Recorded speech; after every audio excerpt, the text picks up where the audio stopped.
couple outings ago, for about 2 outings in a row, Dakota Hudson was out there at a glacial pace. We're talking 4 innings, 2 hours in. It was making me question if I liked baseball. Oh. And not just the fans, though. Ali Marmol brought this up and went to him and said, dude, we got to go faster.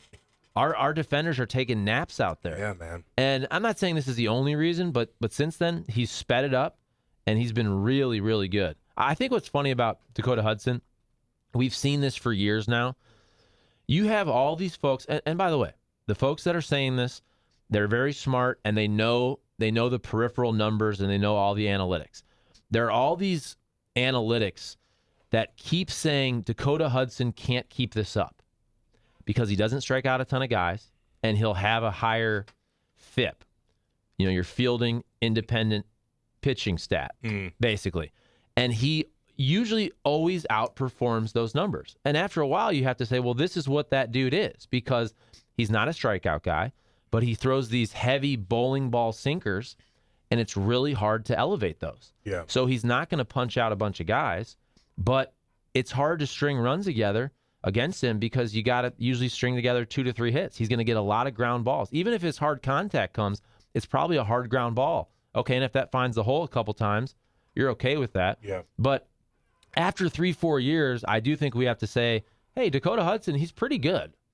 Yeah. I mean, at the end of the day, you can look at all those predictive numbers, but if he keeps outperforming those for 3-4 seasons, I understand he's been hurt with Tommy John, so he's coming back full-time this year, but he's pretty good.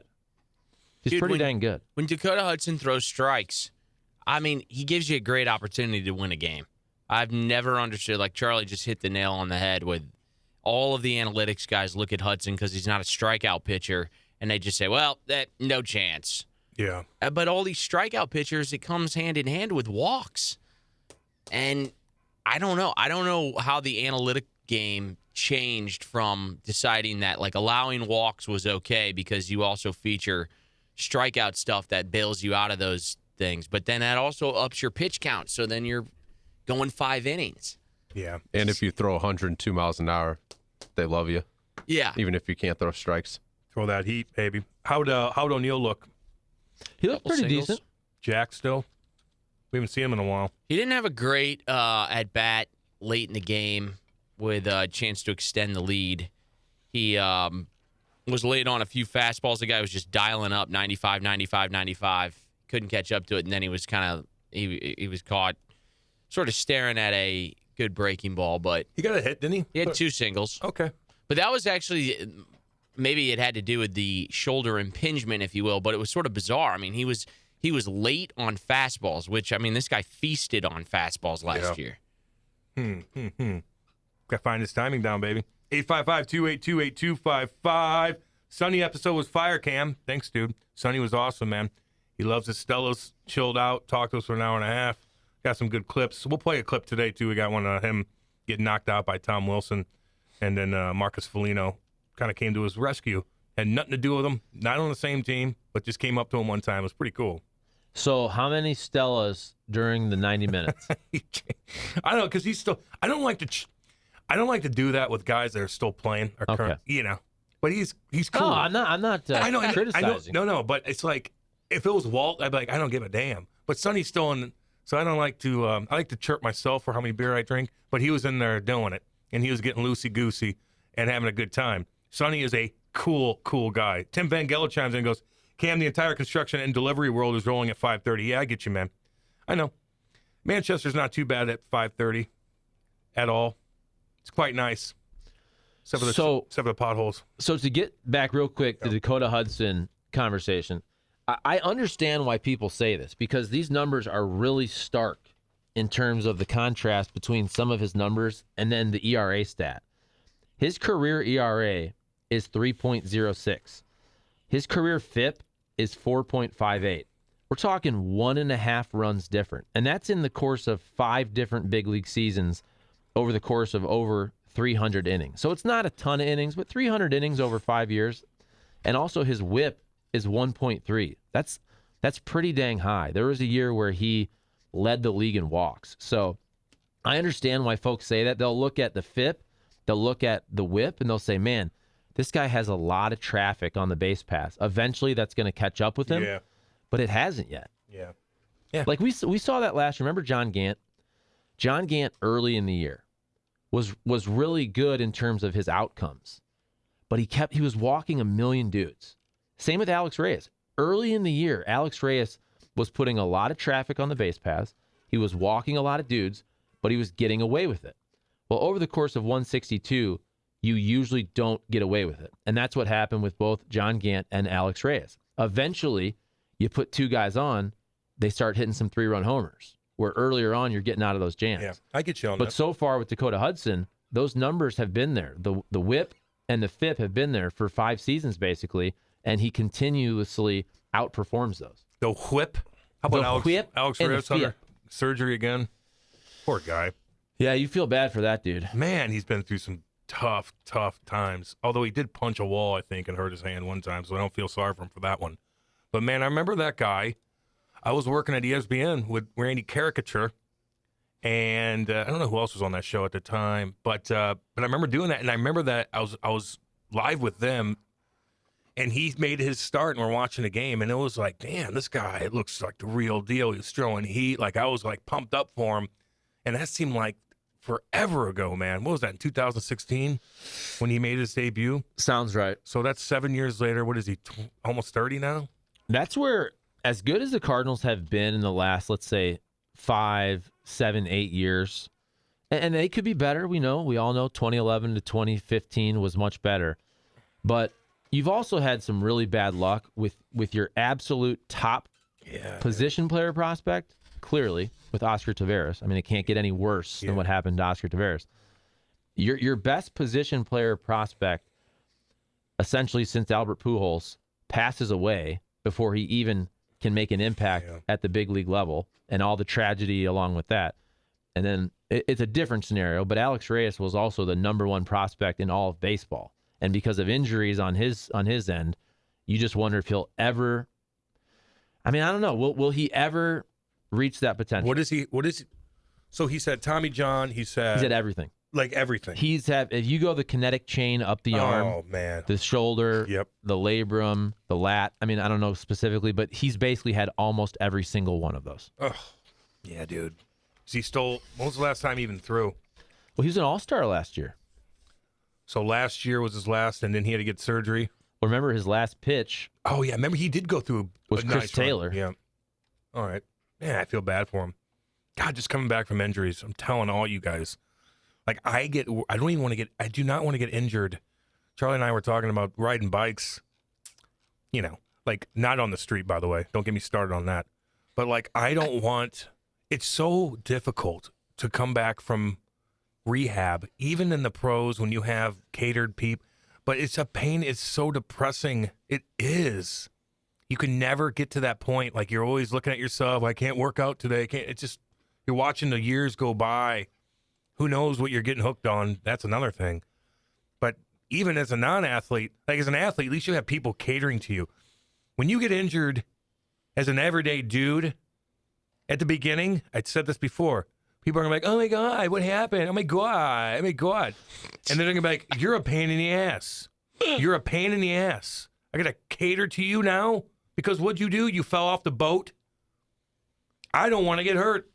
I'm a wimp now, man. I'm not lying to you, dude. I've done enough of that crap. All right, so here's Alex Reyes. 2016 is when he comes up. So between the minors and the big leagues, he pitches that season 2016. He misses all of 2017. He throws, and I was at this game, by the way, 2018, up in Milwaukee, when he threw one game. Yeah. 1 game, 4 innings, and was done for the rest of the year, 2018. 2019, he pitches in 4 big league games. So between 2017 and 2019, 3 full seasons in the big leagues, the man pitched in 5 games and 7 innings. Jeez. 7 innings total. And then 2020 is the COVID season where he does pitch a full COVID season. That was only 15 games, but still he was up there. And last year, he essentially pitches the entire season out of the bullpen, 29 saves, is an all-star, and he's not going to throw at all here in 2022 who knows what happens in 2023. But he's basically missed, if you break it down, 4 full seasons. Oh, God, and I'm counting the seasons where he threw 1 or 4 games. But he's essentially missed all of 2017, 18, 19, and now 2022. damn. And let's not forget that he got dinged for 50 in the minors, didn't he? Was it for weed? For some pot? Yeah. Oh, Jesus. Not for PSD, not for steroids, any of that stuff. It was for weed, a little THC in his system. 50 games. Whoa. Damn, man. Yeah, he's had some bad luck. Bastard James Hunt chimes in and goes, Waka's money this year. Yes, he is. Did he just sign a monster ticket or what was he doing? He's in Boston. I don't believe it was that much money. No, but I saw him somewhere and I'm like, oh, Waka. Like, what's up, dude? He had a complete game shutout Oh, that's what I was looking at. against L.A. Angels. Yeah, man. Good for him. He's I a like good Mike dude. I miss him. Yeah. He was a good dude. So he signed a 1-year deal for $7 schmil, and his ERA is 1.99. Damn. Good for you, buddy. His, I guess now wife's fiance. I'm not quite sure about the time they were girlfriend boyfriend, but his girlfriend's parents were members at the country club I worked at. Oh, yeah. It was Meadowbrook. Oh, yeah. Nicest guy. Yeah. Always the nicest guy. You were Every at time Meadowbrook, eh? About 2 years. A lot of the boys play at Meadowbrook. Pang Dog, all those guys. Glad I'm not there anymore. Why? Well, was it hard? No, I mean it was a good atmosphere. The members were great. Yeah. My manager was awesome. The pay wasn't really Yeah. where it needed to be. What'd you have to do? I started off as a server assistant. Did a little bit of food running. Rode the golf carts whenever it was yeah. outings and stuff. Man, I probably handed you a couple beers. I just don't know. Probably. Probably too many. I always have a bell when I go to those tournaments, so just always be around me. A dinner bell. I was your butler. Yeah, you're damn right. I gotta get my mind right on. I'm golfing, or I'm gonna be miserable because I suck. But yeah, a lot of people are members there, man. That's a good one. That's a good place to work to like meet people. You know? Tough course. Yeah, Very hilly. cool. Jim Regna, Triad Bank, Yeah, Meadowbrook guy. I'm having Meadowbrook. lunch with him later today. Always got to mention Triad Bank. That's the spot. yeah, baby. Shout out to Marcus Simeon for destroying Seth in fantasy yesterday. Clumpy. Oh boy. Nah, it's only Wednesday. That's all good. I got time. You're not throwing that much coin in like Mike Trout and Pham and those guys. Trout got hurt last night. 10K. 80 grand winning. Trout got hurt yesterday. See that? I did. They suck. He'll have dude. more time to be the commissioner now of the league. How about exactly? Oh my god! And then Joe Madden gets fired, and then they ask Albert about it, and he goes, "I can care less about that." Did they have a bad thing going at the end of that whole ordeal over there? I never heard about that. I mean, at the end of Albert's, here he is at the end of his career. Albert, for being an unbelievable, obviously first ballot Hall of Famer, and his first 11 seasons, and then his first couple seasons in LA were just fantastic. But he also did fall off to a point where it probably got awkward there at the end with an organization that has to DFA you, release you, and you're one of the greatest players in baseball history. And he also he really did fall off to a point where it's really hard to play him. And you're making how much? $30 million a year, and you're going out there and your numbers aren't close to that. What's their payroll over there in Anaheim? Dude, they got some big boy. I mean, contracts. Trout's making, what's he making? 40? Close to 40. Anthony Rendon, by the way, has a monster contract. Yeah. What's Ohtani making? He's not getting paid that much yet. Not yet. Because he had that whole posting fee coming over from Japan. Okay, yeah, that's right. That situation. Damn, what do you think he's gonna make? More than Trout? How can he not? Well, if you justify it from a WAR perspective, if he can really be a legit number 1, number 2 starter and a guy who's hitting 35, 40 homers, it would be hard not to justify that he should be the highest paid player in baseball. Would he be considered one of the best athletes going? Is he right now, Nate? Ohtani? Yeah. To be able to do what he does, I mean, I don't know. How do you put that in perspective? Hard for me to give that label to a baseball player. Yeah, I get you. But, by the way, the Angels' active payroll is $115 million, but they have $44 million on the injured list. Oh, damn. And they lost how many in a row? It was 12. But that was still a shock. I did not anticipate Joe Madden getting fired. Really? No. I mean, to me, that was like a perfect relationship. Joe Madden, Southern California, pretty laid back. The Angels organization seems pretty laid back, but maybe that's what they're trying to change. Yeah. Well, laid Maybe back they're like, ain't working. we're spending a lot of money. We Lot of don't want to money. be losing. And not to mention, are they packing that place? How do you not like get? It's so weird. Like you got these two superstars on that team, like the biggest of the big, and you're not. What's their attendance? It's not even close to the Cardinals, probably. Dude, it's hard to draw in California. I know. Well, Look at the Dodgers are in first place in the National League West, and people don't even show up to those games until they're halfway over and they leave early. I thought they packed it in pretty good there. I thought the Dodgers were like pretty big dogs in L.A. Once you can get off what is that, highway? Oh yeah, it's kind of tucked in like the mountainside. Like it looks pretty cool. Is it old? Just outside Chavez Ravine's been there for a minute. Yeah. So I don't like old stadiums. We talked about that yesterday. It's nice though. They've kind of souped it up. But you got my drift because Jim's looking at me like I'm crazy. Well, I disagree with you. Big picture on the old stadium thing. Maybe I'm looking at it like a player. You are. That's what I'm doing. As a fan, yeah, dude. As a single dude in Chicago, Charlie, you're absolutely right. Go to a Cubs game, creep around a little bit. But also, Chavez Ravine, when you go in there, and it is, obviously, in a ravine, so you're going down there, and then you see the mountains in the background as the pretty cool. backdrop. It's pretty freaking awesome. Yeah. So here we go, attendance-wise. Yeah. Cardinals, number 2 in baseball. Yeah, baby. Behind the Dodgers. The Angels are number 7 Okay. in baseball. That's not bad. Now, They're keep top in 10. mind, this is paid. Paid attendance, yes. Okay. What about the Yankees? The Yankees are 5th. Yankees fit. What about Pirates? The good old Pirates are actually not in last place. Really? Pirates are 28th, third to last, averaging 12,530. The Oakland A's, who Oh. are not trying to win, they're actually trying to move.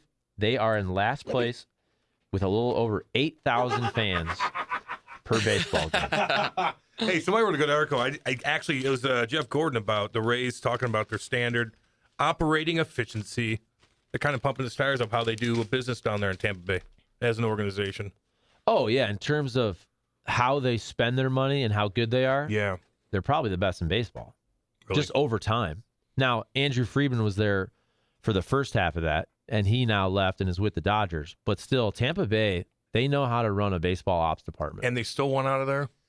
They've been good. Tampa Bay's been good for 10 years now. Yeah.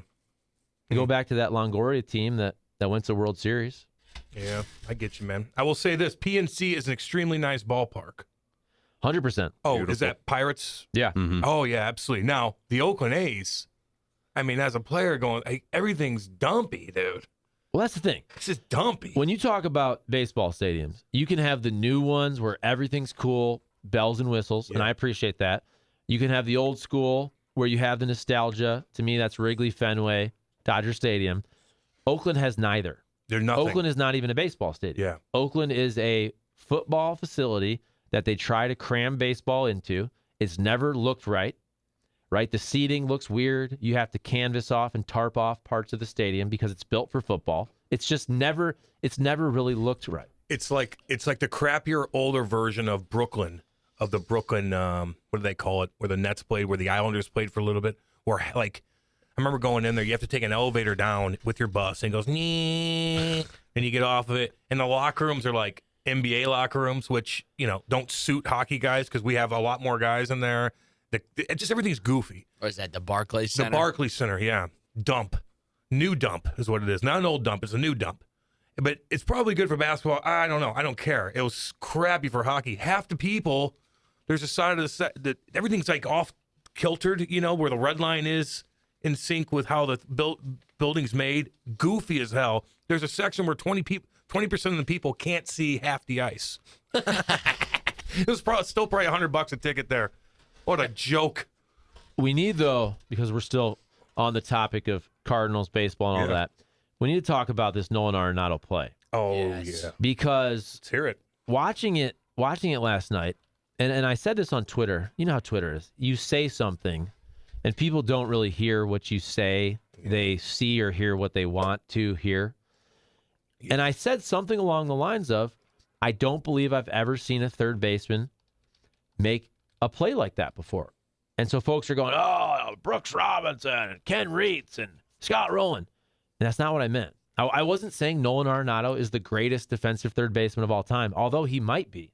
Yeah. What I was saying, and I'd love to hear from all you guys, have you ever seen that particular play made by a third baseman, not coming in and making the throw to first, not coming in and making the throw to second?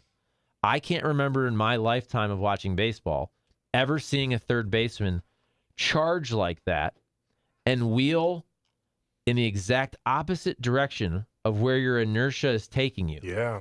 And go right back and throw a seed to third base. I can't remember ever seeing anybody do that in that fashion. I got to look this up. Here, you Seth, want to hear it real yeah, quick? let's hear it. Seth, let me look at it from your vantage point, please. Here it was. And the next gets the bunt down. Arenado jump. Oh, and a throw and an out.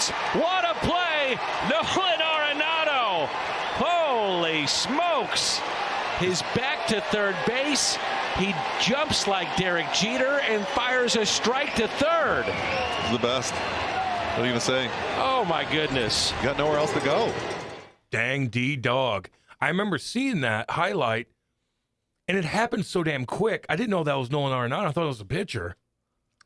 And so I just didn't look at it again. And that's the thing. When you watch that play in real time, and then even on a replay, it doesn't come across like this beautiful play of Derek Jeter jumping, going in the hole. It's weird because you've never seen it before. Like when you watched it, you go, wait a second, who threw the ball? Yeah, I didn't. It was Because confusing. everybody's coming in the Bermuda Triangle on a bunt play, and you're thinking, wait, what happened? Because you had never seen that happen before. And that's why I brought that up. Maybe I'm missing something. I cannot remember a third baseman making that particular play before. I don't think I've ever seen that. Really? No, You I'm would saying- think that should happen quite often, right? But you have to have an absolute cannon. I mean, your entire energy is taking you away from third base. Force. He's running in, he's charging. To be able to wheel and make a throw, you have to have a rocket launcher on your arm to be able to make that play. He's an athlete, man. And you got to know where the bag is with your back turn for him to Good point, have there, that Sethy short boy. of a for him to not notice that quickly, and then I don't know, that was an amazing play. That's why I actually won didn't his see that. jersey. Oh. Ah, Jimmy. Well, hold on. It's Jimmy. It's funny you bring that up because that's this Friday, June 10th. Cardinals hosting the Reds. That night, 25,000 fans, ages 16 and older, taking home the Nolan Arenado jersey, courtesy of Scott Credit Union. Get your tickets today at cardinals.com/promotions. Yeah. If I wanted to get a jersey from anybody on the Cardinals, besides the big boy O'Neal, because he's cool, it would be Arenado, for sure. By the way, Arenado is also, he's entering what I call Patrick Berglund, Ryan O'Reilly territory, where you notice if you have a girlfriend or a wife, if they have no interest in sports, they don't care about hockey, they don't care about baseball. But if one of those guys is on camera, they all of a sudden have more interest. Isn't that weird? I've noticed that with Nolan Arenado now. Isn't that weird? It's funny how that works. Oh, Even now I'm interested in baseball. even if the volume's not up, she's not even listening to it. She's just watching the beauty of that man. God almighty. I have picked up on that the last couple of years. Oh, yeah. Oh, Tom Wilson's on the... Oh, okay. Oh, now you want to listen to the Washington Capitals post-game with Tom Wilson? Are you that interested, Kate?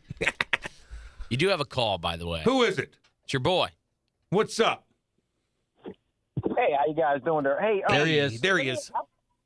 Hey, I just heard on TSN or some hockey they said that Bennington might be up on a trade block. Do you agree with that? And also, how long will the Cardinals go with Oscar Marmol as manager? Because they have such a quick hook of pulling managers out. Do you think?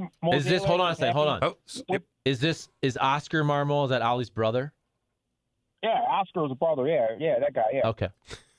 Okay. Yeah, I'm just making sure. All right, you have a great show, guys. Thanks. See you, buddy. All right, I'm Randy good question. Arizano. What was the question? Oscar Marmol apparently is the new manager. What did he say there? Is that his brother? No, I think he just got the name wrong. Either on purpose or... And there you go. Yep, there he is. Well, how about you can answer the hockey question? Is Bennington on the trade block? I'd probably say no. I wouldn't trade him. He's hurt for one. Like but no. Is Bennington on a trade block? I'd say probably not. I don't know. I guess everybody technically could be. What's the offer? What is it? How strong you want to come at a guy? Like, I'm sure if Armstrong was blown away by a deal, he might entertain something. Sure. Yeah, it's like, well, what? Yeah. Anybody's on the table. Exactly. Everything. No doubt. Everything. Don't you think that the Blues situation, even though you wanted them to advance clearly, in a way, the goalie situation played out from a team construction standpoint. In a way, I think that was very favorable for the team. Yeah. Because Jordan Bennington showed after a rough regular season that he can absolutely be the number 1A guy to lead you to a Stanley Cup. And we already knew that from 2019, but he had lost that this year during the regular season. So you have that confidence back with your number 1 guy who's paid like a number 1 guy.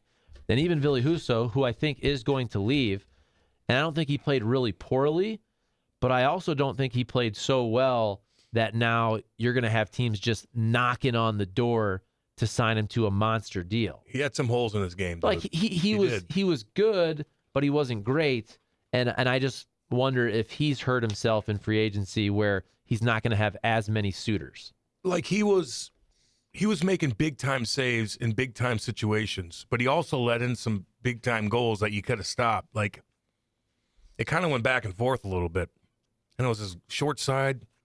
He was kind of getting dinged on, but then he'd make that sprawling save because he can go post-to-post really good.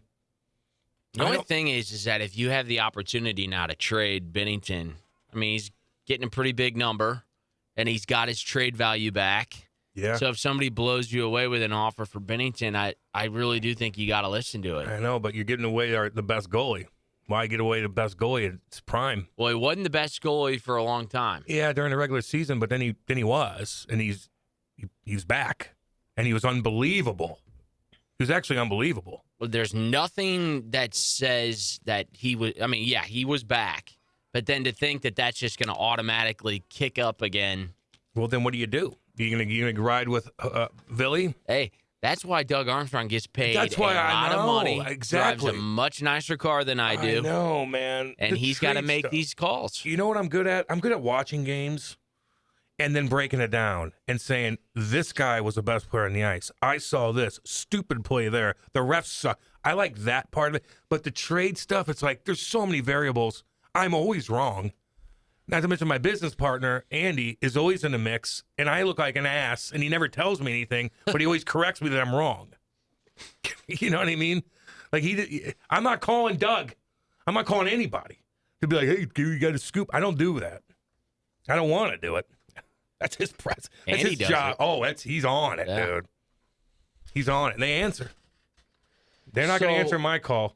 So do you think this year, if this summer, Ville Husso leaves, and the Blues next year, their goalie tandem is Jordan Bennington, number 1, and Chucky Sideburns baby, as your backup, who I'm looking at his numbers here, had a 925 save percentage, 2.21 goals against for Springfield in the regular season. Pretty damn good. Numbers dropped off a bit there, not as great in the postseason, but I think that Doug Armstrong and the Blues would feel pretty comfortable. I'm not saying they absolutely love that situation. I'm not saying it's as good of a situation as Bennington as the 1 and Husso as the backup, but I feel like they would go into next year and not feel terrible about that. Yeah, I could see that.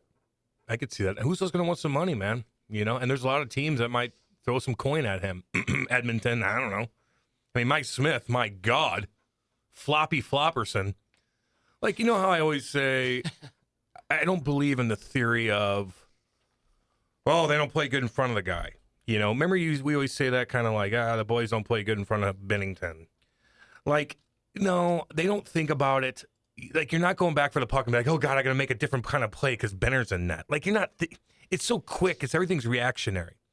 But when you're flopping around all over the damn place, and sometimes you're letting in 40-footers, and you're behind the net, and you're tripping and falling, you're letting it away, then maybe it is in the back of your head sometimes when you're going back and getting the puck.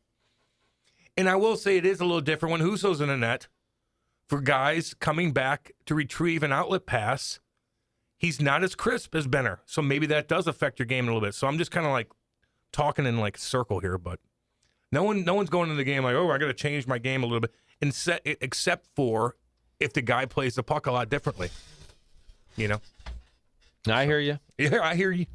By the way, we're going all over the place. I just don't care. It's Wednesday, and then my computer completely locked up. But I did watch that. The Rangers. It's over. I'm going to say it right now. It's over. It's over. It's over.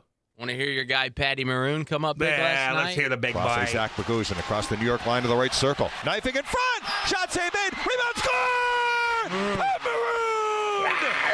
Well, there was one of those rebounds we were talking about, Phil, and Maroon jabs in a backhander to make it 1-0 Lightning. Some bitch going to win 4 in a row. I love when the voice cracks with the call. He's going to go to 4 Stanley Cups in a row. Dave Mishkin on the call. Old Mishki. And that was Zach Bogosian, too, making a dangle. Good old veteran defenseman. Awesome guy. I partied with him at Patty's last cup party. It's hard to keep track I of all know. of Patty's parties, I'm guessing. The one I didn't go to is the Tampa Bay one, but the ones here, yeah. The boat parade, Yeah, that was like COVID boat parade. where he might have dropped the cup. He might, yeah. Oh, yeah, he dented it, didn't he? Well, I think somebody dented That's such it. an Oakville thing to do, Patty. Dent the cup. It happens. The Cubs probably like, oh, God, don't have Patty win again. I'm sick of him. He abuses me. Dude, you know what's crazy is, so I'm not trying to make this comparison apples to apples, Yeah. but Patrick Maroon is entering Robert Horry status. Remember how Robert Horry just won 1 million championships, Yeah. whatever team he went to, and he had a good role, hitting threes, big clutch shots. They called him Big Shot Bob. Patrick Maroon is becoming that, and he will if he wins again. I mean, He's basically becoming the dude that he wins the he cup. just wins. And he's going to probably play for another couple years. If you're him, why would you stop? If you're don't the know. Lightning, and every time I sign this dude to a 1 or 2 year, very manageable deal, we win the cup. Why would you mess with that? And it's not like you win the cup and he's just floating around. Sometimes he's floating around. He gets trouble going up and down the ice, but he always finds a way to score a monster goal. Like you can't put a value on it's so ridiculous. He just has a way to be in the right spot at the right time. And I can't explain it, but he just has it in his blood, man. I don't know. Maybe toe dragging his brother Phil when he was young. I don't know what the hell it is, but he's big enough to bump into you and get separation and get to his spot where the puck always goes. He just knows where the puck goes. Kind of like Gretter knows where the puck's going to go before it goes there. But he ain't Gretter, but he has that weird cerebral sixth sense. I don't know how to break it down for you, but he's always there. And he's going to come up big. It's crazy, man. Good for him. Now, am I like, oh, yeah, Tampa Bay, like I've seen him every damn year. Like, you kind of like to see somebody else in there. But now it's like, like this is the big story again if he goes there again. I want to see him. They're also, I know they're easier to root for in St. Louis because of Pat Maroon and because of John Cooper and all the ties going back. Yep. But also, big picture, they're pretty easy to root for. They don't have a villain. No. Cooper's a guy that's very likable. Absolutely. They seem to play the right way. They don't have a bunch of dudes doing off the ice craziness. None of that crap. They're disciplined, dude. They are like, and not to mention they're fun and they're tough. They don't take crap from anybody. Like, you might hate the worm, Corey Perry, but you got to respect the dude. Been playing against him since I was a kid. Man, oh man, they just find ways. I'm telling you, the Rangers lost Strome. Who else got hurt last night? Somebody else got dinged up. They're slowing down. You got to think, like, I always thought that Tampa Bay would finally, like, get tired. And I'm saying tired because of the long regular season, not be able to get your groove on in the summers because you have a 2-month period where you can relax and actually hang out with your kids and wife and go on a vacation. And you're on a vacation and you're like, I got to start working out. You go on your first vacation after winning the cup and you look at your body and you get your first tan on. Meanwhile, everybody else has been grinding it in the summer for 3 months. And you see them, they're all cut up and jacked and tan. They're like, I'm on my different part of my workout plan than you. So I thought that they were going to fall off, but And you've drank for 30 straight days. oh, yeah, exactly. Like May was always my favorite month because it's like you ain't got nothing for a while. I wasn't talking about you specifically. No, I know. I'm saying the Cup winner, they've basically partied for a month straight. That's what I mean. So you usually do that in May, whether you win or not. You're done from the grind, and you party in late April, May. That's your month to do whatever you want, spend the money, do this, and then you start regrouping, start skating. Those guys are doing it in late July. And then you got a month, and then you got training camp. Maybe Damn, boy. Maybe this proves that people train too much. Maybe you're doing too much. Maybe Charlie. your body needs more rest, more fun, more beer. What did Whitey Herzog always say? That when the players stopped eating the steak and potato and the beer, They start getting hurt. start getting injured. Yeah. I don't know if that's true. But I don't know if that's true. I hope it's true. Yeah. Look, you can overtrain. But when you've been doing it your whole life, you know how to start off. You know what to do. You kick into gear the last month really hard, doing your cardio, this, that, and the other. Like, you know what you're doing. But there are guys that do overtrain. Like, don't get me wrong. But there's guys that undertrain, too. And you can't even heal yet. It's very weird, man. I don't know how they're doing it. I would just think that almost all these sports now, they're all catered to the postseason, where I don't want to say the regular season doesn't matter, but you play 82 games, and the NHL playoff format is you're going to play a really tough team almost no matter what in the first round. So how you play in November, December, it really doesn't matter. I mean, if you're the Tampa Bay Lightning, as long as you're good enough to get in the tournament, Yep. you know that you have basically 10 months to just try to stay healthy, try to get your game going, to get back to the point when it really matters in May and June. Yeah. No, I get you on that. And you know what else matters is like sweeping teams and getting that rest. Colorado. Look, they're just chilling. Yeah, that can hinder you a little bit. But when you're banged up, you need that rest. Work on different things. Work on power play. And then the Rangers had to go game 7. Now the guys are dropping like flies. That's an extra 3 games where you're blocking shots and getting a hit consistently. Damn, man. Rangers. Ooh, that's just... He's going to go back to the finals. 4 years in a row. That's awesome. It's a lot of I hockey. love it. Holy cow. And I love it. So Phil is so funny, his brother. And he's always texting on. We have a good big text line. And the guys were all over him. And Phil goes, all y'all settle down. And he's been pretty right. You know, he's fun. But he's been pretty right on this. He's like, he kind of had a little bit of a rebuttal last night. Like I told you guys, it ain't over yet. It ain't over yet. He's been watching this team so in depth for the past 4 years, 3 years. He's like, no, I know what these guys are going to do. And he's been right. I think it was last year that I interviewed Phil for Fox 2. I think we also played it on the radio. I can't remember. But remember, he was supposed to go down there, fly. I think there was going to be a hurricane type situation. Yeah. And he just drove straight through the night. Straight through the night. I talked to him on a Zoom, and he had just arrived, probably driving about, how long is that? Is that 14 hours? Whatever it is. Down there? Yeah, I don't know. Probably 20. Oh, 20? It's Tampa? Whatever it was. 16 straight. I could see him, too, like, eyes wide open, flying 100 miles an hour. White knuckle driving. Wow. Eric in Central West End, who we love, says, Brian Burwell always said, you can't pull fat. You can't pull fat. Yeah, but fat slows you down, baby. Where Patty goes, the champagne flows. Timmy Van Gelder. Dang right. Ring that bell. I like that. That's a good shirt. That's a T-shirt great shirt. slogan right there. He's got a lot of T-shirts going on. That and you guys are effed. You guys are... What else did he say? Chubby yet effective. Chubby yet effective. Or chubby but effective, whatever it was. But when he said that you guys were effed, like that, like they were. It just kind of all turned on him. There was something specific that happened, too, in that game against... I think it was Boston. Uh-huh. And he said that, and all of a sudden the game changed. Was that the hit on when Krug took a run at Perry? No, it wasn't. No. Who did he hit? Barbashev? No, he hit Perry. He rocked. No. When he rocked Robert Thomas. He rocked Robert Thomas. Him and yeah. Perry were tangled up, Kruger, and then like Perry kind of cross-checked him, and got away with it. And then Krug goes 100 miles an hour, and Robert Thomas like do, boom, helmet off. flies off, hair everywhere. Helmet off, That's hair the best. flying. That's the best. You dream about those hits, man. Timmy goes, there's no way I trade Benner unless I think Halfer can do it. We are going to beat the Avs until he got run. Husso let in too many softies. He did, man. He let in softies. And that Halfer kid, who scored a goal, by the way, the other day, How did Springfield do?